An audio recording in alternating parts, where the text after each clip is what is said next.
ya kamal ka Noor Online TV. Bana rach bana jeling mi jiram jidit ke jan shangan nyam no ben ka jan channel ma ka Noor Online TV. Gore no be subscribe be men dara me bijetwan. Aler ban linga jan gwaseme reka dana to kare which ke Israel kana Gaza ke Camp Palestine kana Israel. Shala do shi Israel shi ka piu kana kwan ka karaba shu mane jas shi kana ngok. Re wika Gaza jelle dan balinga jan gwasem bana right ka quinenten kontin yeken chika tesnien kana ne kontin te bot bana mandan le rode re wajin wini bana jeling ka tung nentenas goro be nyane ko ken alere shalat do shi Israel kwan kana piu shu mana karaba kana jas en gar ka torbiyeli shikan kongok ken Israel Gaza jena which me which refugee ten refugee ten la refugees kwa de dane teketen shwa lana ke tech Gaza chala do ten refugees ten kene de konde ten la ji Palestine ka refugee en gwa de dan ku ken kon yele jekten jekana ke Israel jente ka longo ka kwen ka piu ke karab menanen kule pere which a shumane jas antam Israel che piu kana kwen ka karab ke jas entre which mi cheka woja ke cheka ngokan tama chi chiang ke bajin wini en chiang dana tege tenen tama kene kon la Palestine ke Palestine kene den kon tin chujen tama chetka gat kana dong ke kamen mnyodo chi chiang tama che baj re which en wini ka Gaza gwada dan en tega kor ke Israel chala do shi Israel gwasta chop ko kudang diech rewich shit ka dwel tinte Palestine tin shit gwada kon ti la gwada tinte de nitin wa shikan kamar karenyal kanyal la kan dwel la kana luit ke be kana bok pinda be dwel be chu pen pin chala do mel kana let kenyam la kan nas kontre dwel mo la kan ka leler bikin ga jogo kon baka dwele mo baka jadak wojaroten ka chalat bone tin wan ci gen bare dwele ka Gaza ka kwiko Israel boken dwel kanyal kala Israel dwele bok animi ci kan ga kon jogo wojaro re dwel ci kan dwele bok bang chalat no anetin kon atila gang antama shine kon ke family ke jishinen kon tere ka Gaza sigriu diente jien shika wore dwel gori ajen gwada dan ku kan le chenga ko en Israel che dwel gor ka che de bok gwada kono boka ka gwada kono te de ni ji Palestine te gten rewi ka Gaza kon Gaza e kem mi chengne refugees tin ko ngoda bare din kono te ka refugee letken kamaitin kan mede kono ku kan Israel boka ke ni ka tukur ka gwada nyam charo kene ki meti dit ti shop ke kine dang die chaga dwach re wich ke Israel bana je lingano kaneri shop godi chikan ganako karo ken toto re wich ke Israel ko chipeng natin chilu che wok kamerep kana rodian duno antama chala do keneri kontla ji Israel chika goto shop ko kudang die re wich ka Gaza chikan gadak goten kon tin te ji Palestine te goten ke de ni ken gwasame chala do sha de ni they need to shop ke kudang diet shakanak rewe ka Gaza kan they ni kudang diet ti ka Palestine naka Israel ki de ni Israel ka do badan shi gen ga ko kan chane ken chaka kap ke chaka kinap ni ka gwade dane to kor ka je ka shanga baro ka pai wel ron kina daru jandaru diok meji kur meja to ne re content wini chane shi ko kor wonyam chaka kap ji Gaza ki Palestine chala do nene ka shana da shop ke kit shakana ke Israel edine Gaza na da shop ke kis awanyam ka ji Israel shakana neka edine ka gwaze da na shiga ben shiga rodian yor rei we ke Israel shikana to ka manaka na ne de kon tilla gat ka dong chicken kan nagan gwasam chala do chi pegne nen kon chiliu chi ka ane ti chop ke kit ka kwiro kente konde chicken ka duaj ka madin ka rodien ke Iran kene Lebanon ko kene den konen chikula mat ka Gaza ki ke kuma marai ke ji Gaza la ji Palestine chicken Michel ka coordinated da tagala mat kur chicken on ko tara duomde ke Israel jegaje te Michel ke enwo la fence ke nantre which kam dien ke Israel chaje lonko de jabel duno chicken bel ka Michigan lat Michel paraglider chicken bel ka kujimi chicken open ray which ke Israel ajan mi jago ba ne shop ke kit at woni amba kanak ko riunen ko na chaje gon gwas mi ngwane te gare ngara wacha ne shop ke kudang ra wide jendang di je woni am cha kanak kene ko to gwangar ka kene to ngwana long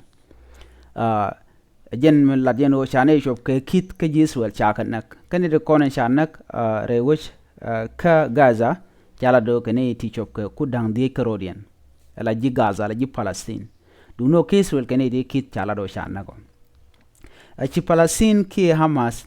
nas ti shop ke kora woniam chigan ga kep ni tu ko kur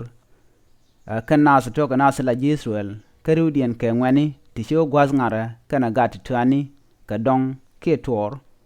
ti chamagre dori tintegatin gwase dane shi Hamas chicken kume Israel ke ne la civilian ke je wo chicken kamak ka duom changech la duom pereka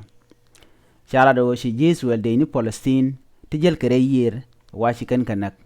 ando ba nakene je wane ti ne de kon ko en Israel chaja mak ka got ti chop ka diok chaja mak kanyal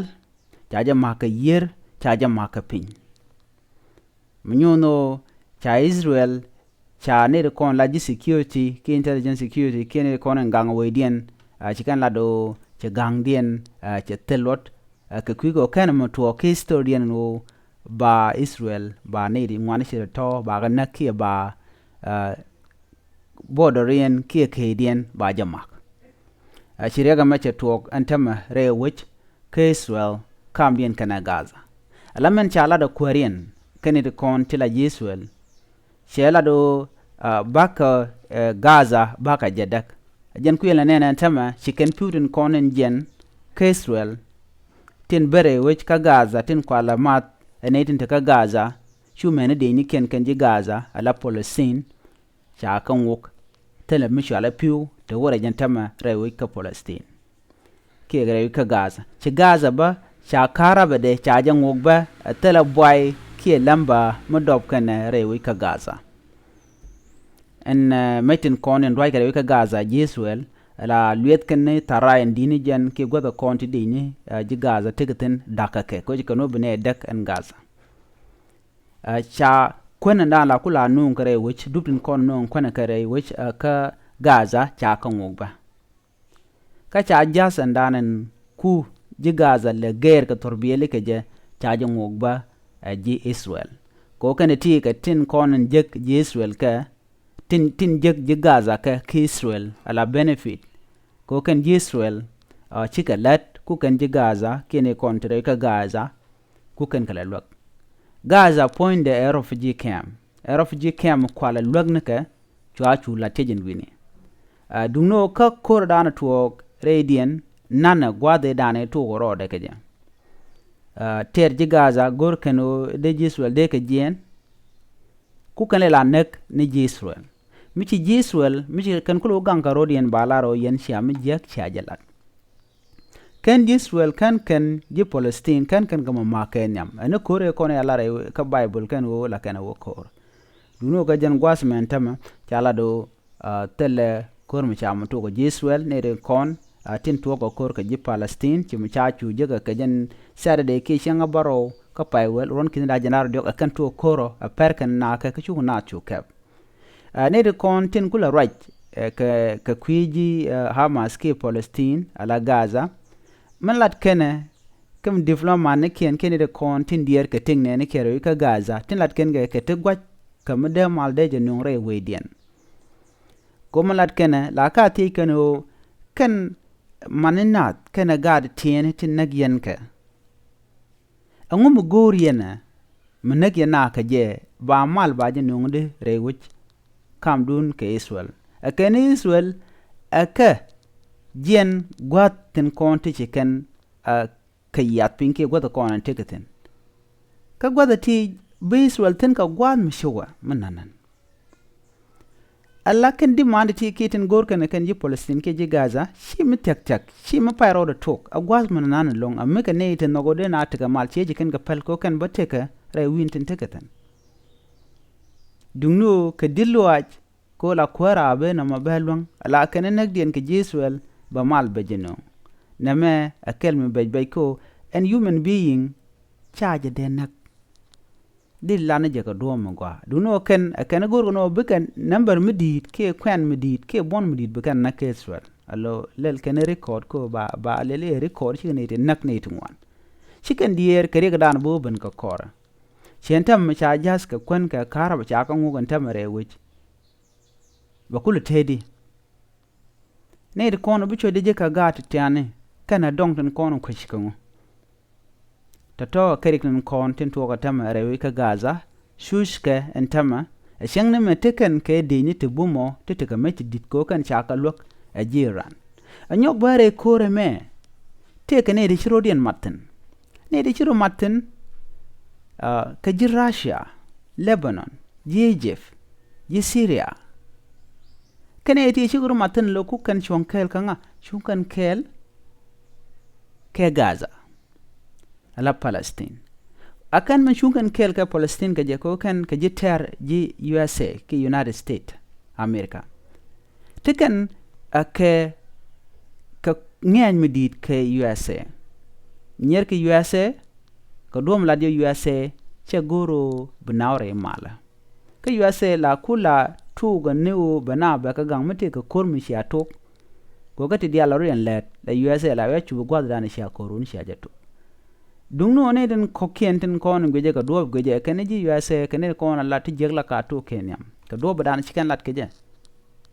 antem mi shi do che toga cha la do je na dop do ko na keje ko bi Israel ba ka mak wito mu ku United States ko la wono be joy ke dare Israel dare jalwak ci do ngaje no mu wa Israel wa jamak bi Ukraine bu ga mat kene Israel bi United States bika mat kene Israel ko en Russia an kulin yen ke Ukraine meda kana nga meda kana je Gaza ke kana je Lebanon ke Syria ke duro kontin yer kana de kontin matkel ke USA kere tie kere kan kon lat ko dien wini ankora me chala da mu wete chaje caption gwa be ring mudit wi mon wa be jenno ko bene den kontin yer ke United States bika mat